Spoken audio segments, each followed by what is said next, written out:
Yo, what's going on guys? HyperX here. Welcome back to another video for Monster Hunter Rise. And today I want to talk about an interview that recently happened with Ryozo Tsujimoto where they spoke about the development for Monster Hunter Rise, the sort of success of the series, and also some of the plans for the future. And of course, while these interviews often have some of those sort of cookie cutter questions, there was also some interesting stuff discussed, so I want to highlight some of the most noteworthy points. If you guys do enjoy this, a like would be super appreciated. Comment down below, let me know what you guys are hoping to see in Sunbreak. I definitely do hope we hear some information soon. We are getting ever closer to summer, so I do feel like the marketing train has to begin very soon. But anyway, with that being said, to begin with, the interview started by talking about, of course, the release of Monster Hunter Rise initially on Switch. It has since come to PC, but they said that as a first for the Monster Hunter series, Rise was developed specifically for Nintendo Switch in mind.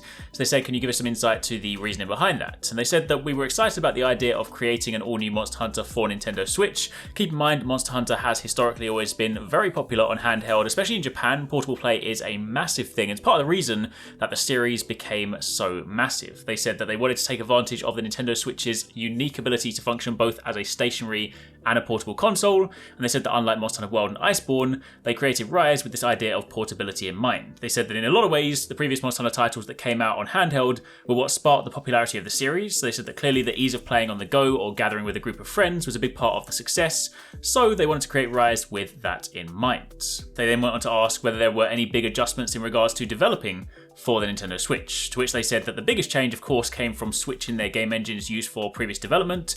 Up until Rise, the Monster Hunter series was historically developed using Capcom's MT framework engine, but given this opportunity to develop for the Nintendo Switch, they moved over to the RE engine, to which they then asked if there were any challenges developing for this engine. They said that, of course, as the game consoles are constantly evolving, they felt it was vital to use the latest tools and technology, not only to sort of keep up with the times, but also to lay down a foundation for the Monster Hunter series to stay successful in the future. As I mentioned, they said that this was the first Monster Hunter title developed on the RE engine, so there was a lot of refinement to be done in customizing the engine to fit the needs of the project.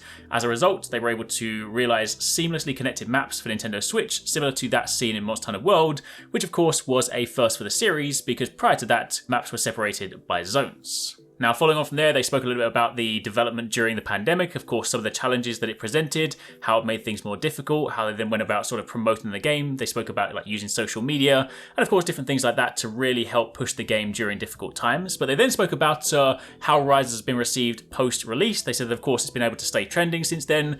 Was this something that they were anticipating? And they said that, yes, they've been putting a lot of effort into fun new event quests. Admittedly, I know some of them we early on didn't necessarily give us too many rewards, but they said they have been focusing really hard on trying to sort of make some fun, engaging event quests for things like Okami, Street Fighter, Mega Man 11, Ghosts and Goblins, etc. And of course, Monster Hunter Stories 2 Wings of Ruin as well. This was of course then well received when the highly requested PC version also came out on top. But they then went on to ask about the DLC in the future. They said the massive DLC expansion Monster Hunter Rise Sunbreak was recently announced, and they said that yes, they are constantly working hard on a whole new arc for Rise that will see the addition of new monsters, new locales, new game mechanics, a new quest rank, and they're still working hard towards a scheduled summer 2022 release. They then said that just 3 years after the massive international success of World, which of course released in 2018, Rise's reception was overwhelmingly positive despite facing unprecedented challenges, and they said that they are extremely grateful. Although it is hard for them to compare the two titles, they said the fact that World continues to sell really well even after the release of Rise says a lot about both games. They said that both games are part of the Monster Hunter series, but they believe that they shine in different ways. But they then spoke about furthering the spread of the Monster Hunter phenomenon around the world. They asked what was next for the series, and they said that we are constantly considering new developments for the series as a whole.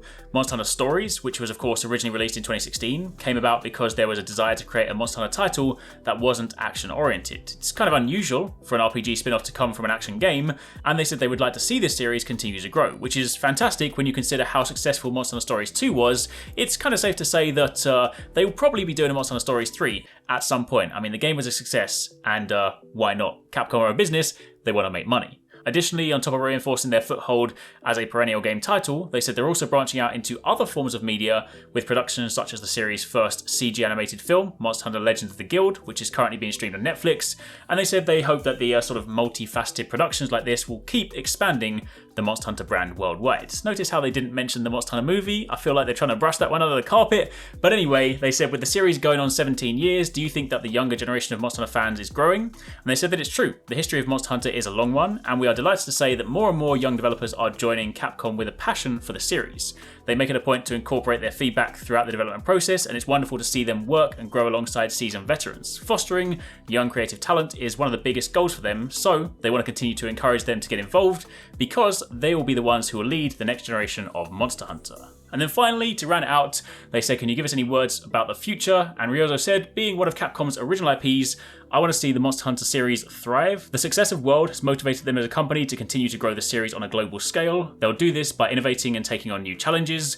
Monster Hunter is definitely a series to keep an eye on in the future. The hunt will go on. So it's safe to say, as Monster Hunter fans, we've got a pretty bright future. With that being said, what would you guys like to see in the future outside of main series Monster Hunter games? If you could handle a spin-off, let us know in the comments down below. What would you do? Are we talking Monster Hunter kart racing? Are we talking about a Monster Hunter trading card game? Give me your ideas down below. Anyway, that's it for the time being. If you guys have missed some of the content lately, definitely check out this video. You guys should be playing Elden Ring. It's a lot of fun, but keep it locked on the channel for plenty more.